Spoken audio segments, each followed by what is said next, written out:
नमस्कार मंडळी, मी Sampada. Welcome to Sam's kitchen. Friends, उद्या नागपंचमी आणि पहिला श्रावणी सोमवार आहे. तुम्हाला सगळ्यांना खूप खूप शुभेच्छा.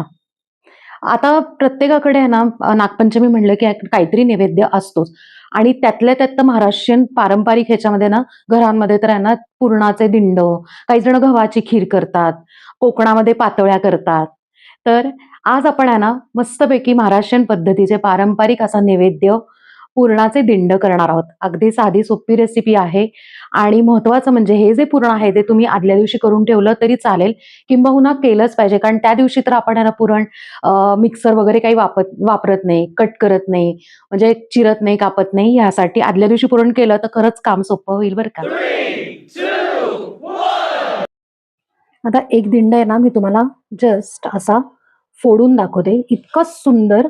आता फ्रेंड्स, हे बघा तुम्ही किती पातळ वरचं जे आहे ना पारी, ती किती पातळ आहे आणि गच्च पुरण भरलेलं आहे.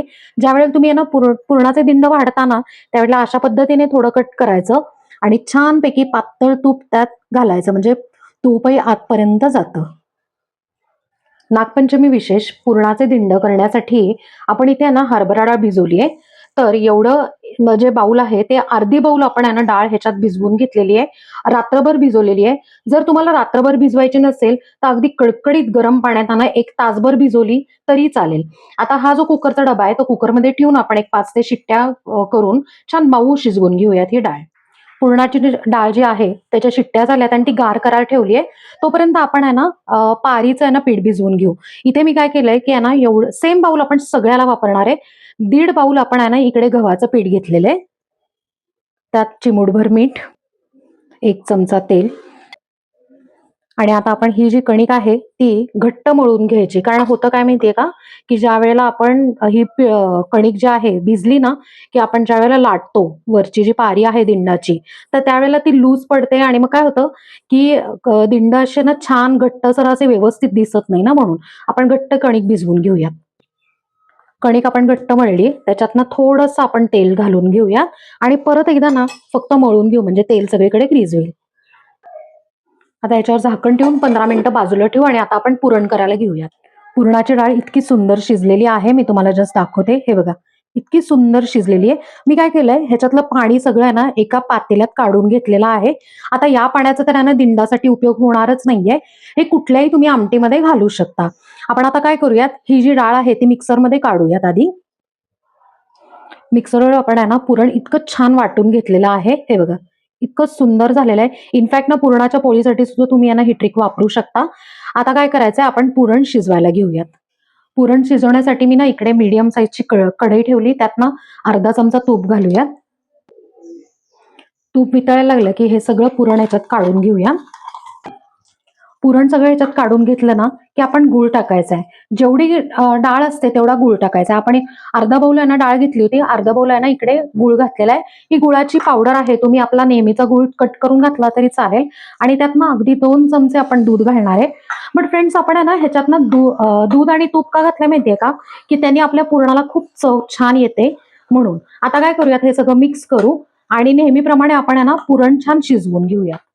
आपण ना पुरण मधून मधून हलवत होतो. आता 5 मिनिटं झालेली आहेत आणि मंद आचेवर छानपैकी ना पुरण आपलं शिजलंय. अजून एक खूण म्हणजे असा डाव घालून बघायचा आणि ठेवून बघायचा. पडला नाही म्हणजे आहे ना परफेक्ट आपलं पुरण झालेलं आहे. आता ह्याच्यात ना आपल्याला काय करायचंय, पाव चमचा ना सुंठपूड घालायची आहे. एक तर वेलची पूड किंवा मग जायफळ पूड काही घालू शकता तुम्ही, ती पण पाव चमचा घालायची आहे. आणि आता आपण हे मिक्स करून घेऊयात. आपण छान मिक्स केलेलं आहे. आता गॅस बंद करून आपण हे जे पुरण आहे ते पूर्ण गार करून घेऊयात. फ्रेंड्स, अजून एक गोष्ट सांगायची आहे, की अशा पद्धतीने ना तुम्ही पुरण आदल्या दिवशी सुद्धा करून एका स्टीलच्या डब्यामध्ये ठेवू शकता.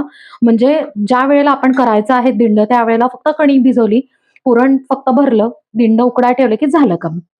इथे पूर्वतयारी आहे ना आपण केलेली आहे. दिंड करायच्या आधी पातेल्यात पाणी घेतलं, अर्ध पातेलं. त्यानंतर मी गॅस ऑन केलाय, लो ठेवलेला आहे. आता ह्याच्यावर आहे ना आपण चाळणी ठेवून त्याच्यात आहे ना दिंड वाफवणार आहे, म्हणून ही पूर्वतयारी करत आहोत. दिंड करेपर्यंत पाण्याला उकळी येईल. दुसरी पूर्वतयारी म्हणजे ज्या चाळणीत तुम्ही आहे ना उकडणार आहे ना दिंड, ती चाळणी घ्यायची आणि त्याला थोडंसं तेल आपण आहे ना ग्रीस करून घेऊया, इथे सुद्धा आणि कडेला सुद्धा. कारण बऱ्याच वेळा काय होतं, की दिंड जे आहेत ना कडेला चिटकून राहतात. त्यामुळे जरा भरपूर तेल यूज करून आहे ना आपण ग्रीस करून घेऊया. कणिक आपली छान भिजलेली आहे. फक्त काय करायचं, ज्या वेळेला पुऱ्या लाटायच्या आहेत दिंड्यासाठी त्यावेळेला फक्त एकदा मळून घेऊयात. आता आपण काय केलंय की लिंबापेक्षा थोडंसं कमी साईज घेतलेली आहे आणि तेवढे असे आहे ना कणकेचे गोळे करून घ्यायचेत आपल्याला. इथे पुरण पण आपलं गार झालंय, एका बाउलमध्ये काढलेलं आहे. काय करायचंय, जेवढे गोळे आहेत ना आपण कणकेचे केले होते त्याच्यापेक्षा थोडंसं कमी आपण आहे ना हे घ्यायचं आणि ह्याचे चौकोनी असे त्याला शेप द्यायचा. म्हणजे आपले चौकोनी दिंड असतात ना, सो आधीच आपण आहे ना ही पूर्वतयारी करून ठेवली ना की बराबर आपल्याला दिंड करता येतात. आता आपण पोळपाटावर काय केलंय, थोडंसं पीठ घेतलेलं आहे आणि त्याच्यात आहे ना हा उंडा असा बुडवून काढलेला आहे. आता आपण लाटायला घेऊयात. छोटीशी पुरी लाटायची, फारही पातळ नाही आणि फारही जाड नाही. छोटी पुरी लाटून घेतलेली आहे. त्यातनं मध्ये हा आता पुरणाचा आहे ना चौकोन असा ठेवायचा. त्यानंतर सगळीकडनं छानपैकी असं फोल्ड करायचं, थोडंसं हलक्या हाताने दाबायचं. हे बघा, हा जो चौथा आहे तो इकडे फोल्ड करायचा आणि छानपैकी इकडे असा हलका प्रेस करायचा. आता तुम्हाला मी उलट करून दाखवते. हे बघा किती छान असा चौकोनी आहे ना आपले दिंड झालेले आहेत. बाकीचे पण या पद्धतीने आपण करून घेऊयात. आधी दिंड आपण सगळे करून घेतलेत आणि फ्रेंड्स हे पूर्ण दोन्ही इतकं परफेक्ट प्रमाण होतं ना की व्यवस्थित त्या कणकेमध्ये ना बरोबर तेवढं पुरण बसलं. तेवढे सगळे दिंड छानपैकी ह्याच्यात झाले. सगळे दिंड आपण करून घेतलेले आहेत आणि या प्रमाणात बरोबर आहे ना 7 दिंड मध्यम आकाराचे होतात. चाळणीत आपण आता दिंड ठेवणार आहे. काय करायचंय की ही सरळ साईड आहे उलटून घ्यायची आणि थोडंसं तेल आहे ना इथे आपण थोडंसं लावायचं. म्हणजे काय होतं की पूर्ण शिजून झालं, उकडून झालं की मग चिटकत नाही यासाठी. आणि उलटा करायचं आणि ह्याच्यात सगळे दिंड आपण ठेवून घेऊयात. सगळे दिंड आपण ठेवून घेतलेले आहेत आणि महत्वाचं म्हणजे अजिबात चिटकून ठेवायचं नाही. जर आज थोडीशी आहे ना गॅप ठेवायची. आता आपण आहे ना उकळलेल्या पाण्याच्या पातेल्यावर ठेवून घेऊया.